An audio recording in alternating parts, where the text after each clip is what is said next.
بسم اللہ الرحمن الرحیم۔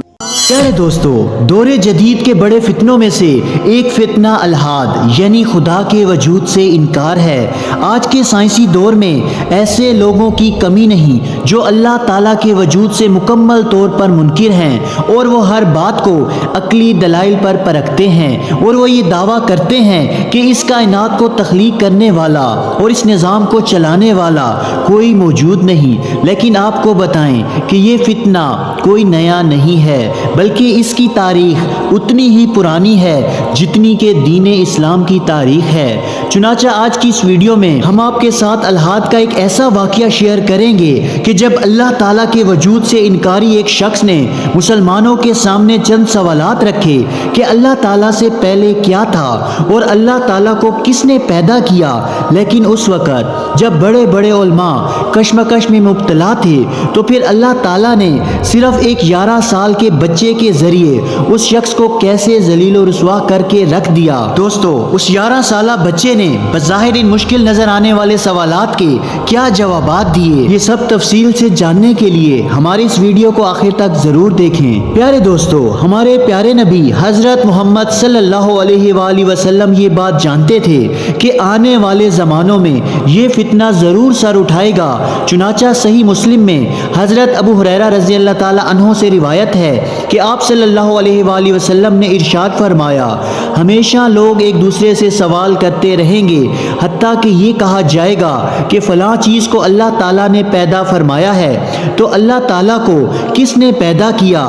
تو جو شخص ایسا سوال پائے تو وہ یہ کہے کہ میں اللہ تعالیٰ پر ایمان لایا۔ پیارے دوستو، صدیوں پہلے کا یہ واقعہ ہے کہ شیطان ایسے ہی ایک مہلت شخص کا روپ دھار کر بغداد کی ایک بازار میں نمودار ہوا، اور ایسے ہی کچھ اس نے سوالات اٹھائے۔ اس شخص نے اس بازار میں آ کر صدائیں بلند کرنا شروع کر دی کہ اے مسلمانوں، تمہارا ایمان ہے کہ ہر چیز کا خالق اللہ تعالیٰ ہے، ہر علم کا سرچشمہ اسی کی ذات ہے، تو کیا اس نے اس سوال کا جواب بھی پیدا فرمایا ہے اور تمہیں اپنے علم میں سے یہ جواب نوازا ہے کہ خود اللہ تعالیٰ سے پہلے کیا تھا اور اللہ تعالیٰ کو کس نے پیدا فرمایا؟ وہ مہلت شخص کسی ایک سوال پر نہ رکا، بلکہ اس نے مسلمانوں کے ایمان کو آزمانے کے لیے اس نے کئی سوالات اٹھائے۔ اس نے کہا کہ اے مسلمانوں، آؤ مجھے بتاؤ کہ تمہارا ایمان ہے کہ تمہارا رب ہر چیز کو دیکھتا ہے، تو پھر مجھے یہ بتاؤ کہ اس کا منہ کس طرف کو ہے۔ مسلمانوں، تم ایمان رکھتے ہو کہ تمہارا رب کا وجود ہے، تو پھر یہ بتاؤ کہ تمہارے رب کے وجود کی ساخت کیا ہے، وہ کس چیز سے مل کر بنا ہے، اور تم یہ بھی ایمان رکھتے ہو کہ اس دنیاوی زندگی میں نیک اعمال کرنے سے جنت ملے گی جہاں پر تم ہمیشہ رہو گے، اور جنت کے بارے میں کہا جاتا ہے کہ وہاں انسان کو حاجت نہیں ہوگی، اس کے جسم سے فضلہ خارج نہیں ہوگا، تو یہ کیسے ممکن ہے؟ اور یہ بات بھی تمہارے ایمان کا حصہ ہے کہ جو لوگ برے اعمال کریں گے ان پر آگ کا عذاب ہوگا۔ تمہارے ایمان کے مطابق تو جنات کو آگ سے پیدا کیا گیا ہے، تو ان کو آگ سے کیا نقصان پہنچے گا اور ان پر آگ کا عذاب کیسے ہوگا؟ وہ مہلت شخص بغداد کی اسی بازار میں اپنے سوالات دہراتا جا رہا تھا۔ اس شخص کے جواب میں کئی علماء آئے اور انہوں نے اس شخص کو قرآن کا ریفرنس دیا، مگر وہ شخص قرآن کی کوئی بھی دلیل ماننے سے انکاری تھا۔ وہ یہ چاہتا تھا کہ عقلی دلائل دے کر اسے اس بات پر قائل کیا جائے کہ خدا اپنا وجود رکھتا ہے۔ بڑے بڑے علماء کشمکش کا شکار ہو گئے۔ وہ شخص روزانہ اس بازار میں آتا اور اپنے سوالات بآواز بلند دہراتا اور جوابات کا انتظار کرتا۔ ایک دن اپنے معمول کے مطابق وہ شخص بآواز بلند اپنے سوالات دہرا رہا تھا کہ مجمع میں سے ایک 11 سال کا بچہ سامنے آیا اور اسے مخاطب کر کے بولا کہ اے زندیق، تو اپنے سوالات مجھے بتا، میں تیرے سوالات کے جوابات دوں گا۔ اس مہلک شخص نے پہلے سمجھا کہ شاید یہ بچہ کسی کے کہنے پر اس سے مذاق کر رہا ہے،